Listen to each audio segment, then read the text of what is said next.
आपकी आवाज़, आपका काम, आपकी फ़िल्में बहुत हमें इंस्पायर करती हैं ऑलवेज़। आपने इतना वक्त निकाला हमारे लिए, बहुत शुक्रिया। फर्स्ट पहली बार कब सोचा आप एक्टर बनना चाहते हैं? कॉलेज में हैदराबाद, आंध्र प्रदेश। थोड़ा बताइए प्लीज़ सर उसकी जर्नी के बारे में, कैसे? नहीं, मैं बचपन से 7 साल की उम्र से मुझे शौक था। ये घर के अंदर हमारे मदर फादर मदर ने बहुत सब म्यूज़िक दिया था, घर में डांस दिया था। और हर एक को एक एक हर फैमिली मेम्बर को एक हॉबी और एक स्पोर्ट्स लेना था। तो मैं स्विमर था और साथ में ये घर पे थोड़ा बहुत नाटक कर लेता था और वायलिन बजाता था। म्यूज़िक चूज़ किया था मैंने। फिर वायलिन छोड़ा, गिटार लिया और स्विमिंग जब स्कूल ख़त्म हो गई तो फिर टेनिस लिया। करते करते फिर 7 साल की उम्र में मैं घर पे देख रहा था एक कहीं मैंने सुना था रेडियो पे, ऑल इंडिया रेडियो पे छोटे नवाब का बच्चों का प्रोग्राम जी। हर बुधवार या कुछ आता था, याद नहीं। तो मैं पहुंच गया।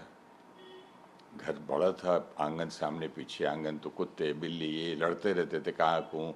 कभी कभी बिल्ली के पास के घर से आती तो कुत्ता अटैक करता। तो उन्होंने बोला आपका नाम क्या? मेरा सुरेश। सुरेश। छोटा था, बहुत छोटा था। जी। तो बोला आप क्या करते हैं? अब मेरे समझ में नहीं आया। मेरे तो तुरंत मुझे थॉट आया। मैंने बोला मैं कुत्ते बिल्ली की लड़ाई करता हूँ, आवाज़। तो फिर मैं हूँ करके उसका बहुत अच्छी तरह से, मतलब हाँ। लगता है कि रियल कुत्ता लड़ रहा है उधर। तो वो वहाँ से शुरू किया। तो फिर ऑल इंडिया रेडियो के बाद फिर स्टेज किया स्कूल में। स्कूल के बाद कॉलेज में एक दोस्त साथ में मिला जो हम दोनों देवानंद के फ़ैन थे। तो हम देवानंद की मिमिक्री करते थे। वो भी करता था, मैं भी करता। एक पिक्चर देखते थे शुरू से आखिर तक, उसके डायलॉग हम याद कर। जो याद मत हो जाते थे, थोड़े नहीं भी होते थे तो उसको याद होते थे, तो मुझे नहीं तो इसको होते थे। तो हम दोनों मिलके घूमते घामते ये देवानंद की मिमिक्री, देवानंद की तरह बड़े बड़े कॉलर और ऐसे ऐसे करके बात करना। स्टेज पे भी देवानंद की मिमिक्री करता था। तो उसके बाद मैंने सोचा कि एक प्रोफेशनल स्टेज क्यों नहीं करें। फिर मैंने ग्रुप ज्वाइन की, बहुत अच्छा लगा सबको। मैंने कम से कम पूरी फैमिली और हैदराबाद के काफ़ी लोगों को इनवाइट किया। सब हाउसफुल था। सबसे अपने बारे में वो लिया कि भाई मैं किस स्टेज पे हूँ, can I am I good actor, bad actor और ओके। जी। ये करने के बाद मैंने ऐसे नहीं आ गया कि मैं पिताजी की दुकान मकान छोड़ के घर से लड़ाई करके भाग गया फिल्म में, क्योंकि लोगों ने बोला कि आप देवानंद की मिमिक्री अच्छी करते हो तो आप बड़े हैंडसम हो बोले और भाग गए। ऐसे नहीं, मैंने पूरी चेकिंग की अपनी। पहले फिर रेडियो वाले बोले यार ऐसी आवाज़ नहीं सुनी। सबसे ज़्यादा मार्क्स वहाँ आवाज़ में आवाज़। मिले। उसके बाद स्टेज पे पसंद आया। तो एक वहाँ था पहले एक फोटोग्राफर डेक्कन क्रॉनिकल में। तो उसने बोला कि मेरे पास आप आओ, मैं आपको एक्टर जैसे लगते वैसे फ़ोटो खींच के देता हूँ वाह। And I will not charge you. उसको भी वो भी इम्प्रेस था आपसे? नहीं, पता नहीं क्यों हाँ किया हाँ। उसने, भगवान जाने। प्रकृति में जो कहानी बननी है बनती है। तो पहले ना इतनी अच्छी तस्वीरें ले, मैं खुद ही नहीं पहचानता था अपने आप। जी। वो फोटोग्राफ्स क्या लिए लेके फिर बहुत इधर आया। आके मेरे एक रिश्तेदार थे मामा जी, उनका कोई एक फ्रेंड था जगदीश निरोला। वो डायरेक्ट फिल्म कर रहे थे, उसका नाम क्या था, तन्हाई। जी। रियाना सुल्तान और अनिल धावन। तो मेरे फ्रेंड्स ने बोला तू क्या कर, असिस्टेंट डायरेक्टर बन जा स्टेज पर। वहाँ सब देखेगा, कोई डायरेक्टर तुझे कोई देख लेगा तो ले लेगा। अजीब अजीब सजेशन। यस। हैदराबाद इतना छोटा टाउन है। तो वहाँ गया मैं, कभी चाय पी रहे हैं, कभी पानी पी रहे हैं, कभी वो किताब लिख रहे हैं बैठ के, कंटिन्यूटी की बुक लिख रहे हैं, क्लैप मार रहे हैं। तो फिर हैदराबाद में पिक्चर बनती थी श्याम बेनेगल की। वहाँ रेहाना शबाना से मिला, वहाँ बैठा श्याम बेनेगल को मिला। लेकिन वहाँ कुछ उन्होंने मेरा प्ले देखा लेकिन श्याम ने मुझे नहीं लिया, कहीं किसी भी रोल में नहीं लिया, छोटा रोल भी नहीं दिया। तो फिर एक दोस्त ने बोला, यार मुझे 20 रुपए की ज़रूरत है, तो मुझे 20 रुपए दे, तेरे को बड़ी आइडिया देता हूँ, मैं इतने साल से तेरे को देख रहा हूँ एक्टर बनने का। तो मैंने निकाल के दे दी 20 की। तो बोलता है, तुम ना फिल्म इंडस्ट्री में, फिल्म इंस्टीट्यूट चले जाओ, और कोई तरीका नहीं है, ये जो तुम असिस्टेंट ही कर रहे हो, ये इसके पीछे शाम वाम के नहीं जमने वाला है। तो मेरे क्लास में बचपन का दोस्त था महमूद बेग, मिर्ज़ा महमूद बेग, वो इंस्टीट्यूट से निकल के आया था। तो मैंने बोला, यार ये कैसे करते, क्या करते? तो मैं फॉर्म भरने में लेट हो गया। जब घर वालों को पता चला कि फॉर्म भर रहा है, तो फिर उन्होंने क्या किया, तुरंत मुझे इमोशनल हो गए, मम्मी का रोना, इनका भाइयों का ही बोलना करके मेरी शादी तय करा दी। और मैं बोल नहीं सकता था कि अगर फिल्म इंस्टीट्यूट में नहीं मिली एडमिशन तो अभी अभी शादी हुई, मेरी नाक कट जाएगी कि बोले बड़ा आया था हीरो बनने। तो ईगो के अंदर मैंने बताया नहीं कि मैंने फॉर्म भर दिया है। फिर मद्रास में कुछ रिटन टेस्ट था, फिर उसके बाद तो जब पूना गया फिल्म इंस्टीट्यूट में फिजिकल टेस्ट देने के लिए, तो सबसे पहले अनाउंसमेंट में नाम मेरा है, सुरेश ओबरॉय सिलेक्टेड। बहुत रोया बाहर जाके, कोई किससे बात करूँ ना, माँ भाई खुश ना, माँ खुश ना, बीवी को बोल नहीं सकते, बीवी तो शादी नहीं हुई थी अभी, क्या करूँ, किसको बोलूँ? बस एक दोस्त था महमूद, उसके लिए वेट किया, उस होटल में रहा, दूसरे दिन घर आ गया। आके इन्होंने उठा के 1 अगस्त को मेरी शादी तय कर दी, और 1 अगस्त को 1974 को मुझे लेटर आया कि आपको आना है। अब मैं क्या करूँ? 3 दिन तक वाइफ को परेशान किया, मैंने समझाया कि एक डायरेक्शन कर रहा हूँ। तो बोली, मैं तो बिजनेसमैन से शादी की थी, आप क्या डायरेक्शन फिल्म का कर रहे, वो हमारी लायक चीज़ नहीं है। बोला, मेरी जिद है, तुम एक बार मेरी बात मान लो, उसके बाद मैं ज़िंदगी में कुछ नहीं पूछूंगा। तो बहुत रोई वो। मैं रेलवे स्टेशन में टेलीग्राम दिया तनेजा सर को, sir joining after 3 days not well, कुछ ऐसे ही लिख दिया था, याद नहीं है। फिर ज्वाइन किया, फिर rest is history. Rest is history. और वो फ्राइडे सैटरडे संडे ढूंढते थे हम, और उसके बाद अगर मंडे को छुट्टी आ जाती तो भगवान का शुक्र करते थे। तो उतने में स्ट्राइक हो गई वहाँ एक्टर्स की, फिल्म 1974 में। तो मैं इतना खुश हुआ, मैंने बोला चलो हनीमून तो कर ले चले बीवी के साथ। तो न्यूज़पेपर, टिकट्स ट्रेन की आपको मालूम थी कितनी तकलीफ होती थी, सिलेंडर गैस की, ट्रेन की, इंडियन एयरलाइंस की, प्लेन की, कुछ भी तो नहीं मिलता था। फ़ोन तो मिलना है मुश्किल। अब ट्रेन में खड़े रहो, धक्के खा के सो जाते थे बाथरूम के सामने, न्यूज़पेपर खरीद के 4 आने। वहाँ से टीटी डांटा फाटा तो दूसरे बाथरूम के सामने, घर तो जा। तो रात के 9 बजे ट्रेन चलती, 8:30 चलती थी, सुबह 6 बजे हैदराबाद। संडे नाइट 9 बजे चलती थी, सुबह इधर पूना ओवरनाइट। ऐसा गुजारा। उसके बाद बॉम्बे में मुझे सूद साहब मिले, साउंड रिकॉर्डर। उन्होंने बोला, आपकी आवाज़ अच्छी है, आप ब्रिजभूषण भाई साहब से मिलिए। ब्रिजभूषण जो महान आवाज़ और कलाकार, रेडियो एनाउंस स्पॉट्स सुन के तो मैं बहुत इम्प्रेस था उनकी आवाज़ से। उन्होंने मुझे बिल्कुल गुरु जैसा, शिष्य जैसा सिखाया। सिर्फ कैसे डायलॉग बोलना नहीं सिखाया, बल्कि लाइफ में जीने का भी तरीका समझा। तो मैं एक दिन ऐसे सब बैठा तो बोलते, देखो कभी कोई मिले तो बोलना, कैसे बोलो, fantastic, I am very happy. तो तुम ये हैप्पीनेस रखो, और ये भले झूठ हो, बोलना यही। ऐसी सी बात बहुत हमारे, मैं भी उनको गुरु मानता हूँ। उन्होंने मुझे बहुत मदद की। उन्होंने सर, पहला सक्सेस कब मिला जिसको आपने लगा कि yes we are right? First पहले तो 1977 में मैं बॉम्बे आया, 14 मार्च। यहाँ अमिताभ बच्चन के घर के सामने एक रूम मिला, जहाँ इतना सा, उसके अंदर ऐसे बंद था,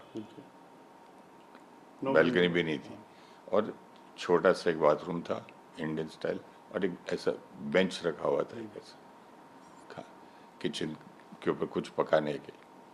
हमको तो मालूम ही नहीं था, मैंने वो रेंट पे लिया और देखा तो मेरे पास चूल्हा खरीदना है। अरे मैंने बोला अरे वाह, क्या ये भी होता है कि आप, हम बड़े करोड़पति के घर से की औलाद, मेरी वाइफ तो number 1 the largest exporter in Madras, Lala Masala, Raja Masala की बड़े मालिक की वो की बेटी, मैं बड़ी फैमिली का बेटा।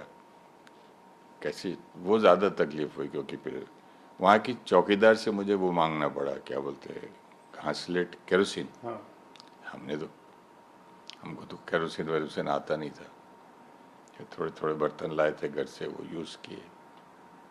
फिर बस आती थी 255 मिलती थी, बस बैंड्रा वहाँ जाता था ब्रिज जी के पास। 400 रुपये का रेंट था, 50 रुपये हफ्ते का मैंने खाना पीने में करता था। लेकिन उस पर टैक्सी और फिल्म्स देखने का नहीं आता था खर्चा, महंगी पड़ती थी। तो उसके बाद रेडियो के बाद मैं लिंटास वगैरह गया इसमें मॉडलिंग करने के लिए। तो उन्होंने बोला आप एक काम करो, सिटिंग फीस देता हूँ, खाली बैठ जाओ, जब अगर क्लाइंट को ये आइडिया पसंद आएगा तो हम रियल मॉडल को लाके, जैसे बड़े मॉडल महंगे वाले वो सिटिंग के लिए नहीं आते, तो उसको सिटिंग फीस 50 रुपये मिलते थे। वो किया। ऐसे उतर के फिर एक स्टूडियो में गया रिजवी, उसमें वर्ली में रिकॉर्डिंग की। उन्होंने बोला देखो हम स्क्रैच करेंगे आपकी आवाज़ से। वो यहाँ स्क्रैच बोलते थे, 50 रुपये, यहाँ वहाँ सिटिंग फीस। तो हुआ यूँ कि स्क्रैच के नेक्स्ट डे जब मिलने गया, मैं, उनके कज़न थे शायद, अपने फिल्म इंडस्ट्री में एक है, उन्होंने बोला यार क्लाइंट तो बोला तुम्हारी आवाज़ ही चाहिए, ये है, ओके हो गया। तो मुझे 3,000 4,000 कुछ दे दिया मैंने, देखे नहीं थे इतने दिन से ये पैसे। उधर लिंटास गया तो बोले यार क्लाइंट बोल रहा है हमको सेटिंग नहीं चाहिए, यही मॉडल चाहिए, इसका ही फीस दे दो हमको। क्या बात है। तो दैट वाज द बिगिनिंग। और धीरे धीरे फिर एक दो भाई हैं यहाँ, सुरेंद्र नाथ जी के, एक्टर सुरेंद्र नाथ के बेटे, हाँ सुरेंद्र नाथ जी, वो ढूंढते ढूंढते मेरा घर यहाँ आए। और मेरी वाइफ ऊपर से बोली ये देखो लग रहा है कि आपको ढूंढ के आ रहे हैं, हम टेरेस पे खड़े थे दोनों, एक कमरा था जहाँ बाजू वाले के ओनर की टेरेस था ओनर का। तो वो लोग आए ऊपर देखे, और उन्होंने बड़ा ब्रेक दिया ग्लूकोज का। फिर उसके बाद मेरे पास साबुन, क्या बोलते हैं इसको, लाइफ बॉय। फिर तो स्टॉप नहीं कर सकता था मैं, मेरे पास डेट नहीं होती थी, इतना बिजी था मैं एज अ मॉडल। इधर मॉडलिंग, उधर रिकॉर्डिंग, इधर मॉडलिंग, उधर रिकॉर्डिंग, पैसे जमा कर रहा था। तो उसके बाद सडनली एक दिन ऐसे चल रहा था मैं, तो मेरी आदत है लोगों से वॉक कर रहे इवनिंग में, क्या आप कहाँ रहते, बोले मैं यहाँ रहता हूँ। क्या करते, बोले मैं पासपोर्ट वगैरह बनाता हूँ। तो बोले मेरा भी बना दो। तो मेरी भाई बस मेरे साथ वॉक कर रही है। बोले आप क्या करो, बोले आपको क्या मालूम है, कभी कोई फिल्म प्रोड्यूसर बोलेगा मैं तुमको रोल भी दूंगा और इंडिया के बाहर ले जाऊंगा तो क्या करो। तो वो भी हंसी है। एक्चुअली फॉर्म ले आया, फिर मैंने भर के उसको दे दिया। थोड़े दिन में मैं गया एक स्टूडियो में जहाँ पर डड्डू राज सिप्पी से मिलने। तो मैंने बोला शायद ये रोल दे दे अपने को। उधर से कंवलजीत सिंह बाहर आ रहा था, और कंवलजीत सिंह इंस्टीट्यूट में मैं मिल चुका था, क्योंकि फिल्म इंस्टीट्यूट भी मैं ऐसे ज्वाइन नहीं किया। मैं पहले मिर्ज़ा महमूद बेग की क्लास में 2 रात वहाँ रह के सबसे देखा कि ये कोई देवी देवता तो नहीं है, मैं फिल्म इंस्टीट्यूट में मेरी शक्ल और उनकी शक्ल अलग तो नहीं है। तो मैंने देखा शैलेंद्र सिंह था, महमूद था, कंवलजीत सिंह था। कंवलजीत बड़ा हैंडसम सबसे लगता था और बहुत ही चार्मिंग था। तो उसको याद आ गया, अरे यहाँ क्या करे वाला यार, मैं परेशान हूँ, इधर मॉडलिंग मिलती है उधर रेडियो मिलता है, लेकिन आवाज़ और शक्ल में लगे कोई फिल्मों में नहीं दे रहा है यार का। तो लाइक मैंने अभी एक पिक्चर छोड़ी है, विनोद पांडे आया हुआ है लंदन से, पोचकन वाला स्ट्रीट में है और ये फलाना नंबर है ना। तो मैंने अपने वो डायल किया, 8 आने डाल के बाद उसमें हमारा एक कॉइन बॉक्स था, उसका नंबर था 561012। तो उसमें 8 आने डाला, मैंने बोला एक कट जाती है तो फिर एक और चली जाएगी। तो बात किया तो बोलते और क्या, मतलब उसका, अब वो बोला आप मिल सकते, मतलब देखिए मैं आपके पास रोल सुपरस्टार का है ना, मैं बोला मैं शम्मी कपूर, ऋषि कपूर जैसा वो नहीं हूँ, मेरी बड़ी बड़ी मूछ है और मैं थोड़ा सा, अरे भाई आप आओ तो सही। तो मैं बोला फिर कब आऊँ, तो बोले अभी आ जाओ, पोचकन वाला स्ट्रीट फ्रॉम जोहू। तो मैं घर गया, मैंने बोला मैं तो नहीं जाऊँगा, वाइफ बोला 30 रुपये लगते हैं टैक्सी के, वहाँ जाके टाइम वेस्ट करके इंटरव्यू दे के आ जाऊँ, तो नहीं इसी से जाना चाहिए। 30 रुपये का खर्चा किया, वहाँ गया, उसने हाथ में फुट रूल पकड़ा के बोले ये माइक है, ये इसके सामने आप एक ये पहले लाइन बोलो। तो मैं बोला अभी चश्मा भी नहीं है, मैं बोला उसको हिंदी इतनी बड़ी मोटे मोटे अक्षर, तो बोले ठीक है मैं पढ़ता हूँ तो रिपीट करो। तो विनोद पांडे ने एक लाइन पढ़ी, हेलो, तो मैंने बोला ब्रिजभूषण जी का तो मुझे रेडियो का तो अंदाजा थे, मैं बोला हेलो, तो उसके जैसा मतलब वो टेबल टेनिस चल रही थी, वो फेंक रहा था, मैं तो ऐसे देखने वाला, तो वो तो तुम तो मेरे से भी अच्छा बोलते हो यार। फिर बहुत इम्प्रेस हुआ, फिर बोला देखो आज पूरी स्क्रिप्ट ख़त्म करते, एंड तक क्या रात हो गई, बार बार कहीं जाना था, उसके लोग आते गए बोले के नहीं वेट, तो उसने उस दिन मुझे रात को बोला कि ऑन पासपोर्ट है, बोला हाँ है। क्या बात है। अब जो मेरी नानी आता कि पासपोर्ट है, तो वहाँ उसके घर भागा, मैं बोला भाई मैं क्या करूँ, मेरी जान बच। तो उसने बोला मैं तो तुम्हारा भर के दे दिया उधर, बोले कहाँ दिया, फलानी जगह ऐसा कुछ बताया था। तो मैं पासपोर्ट ऑफिस गया, तो बोले 2-3 महीने लगते क्या, तो मैं उसके पास जाके बैठ गया, बोला सर मेरी जिंदगी का। हमारे साथ जुड़े रहने के लिए सब्सक्राइब करें देश रोजाना के YouTube चैनल को और नई वीडियो की नोटिफिकेशन पाने के लिए बेल आइकन जरूर दबाएं। अगर आप ये वीडियो Facebook या Instagram पर देख रहे हैं तो पेज को लाइक और फॉलो जरूर करें और ज्यादा से ज्यादा शेयर करें।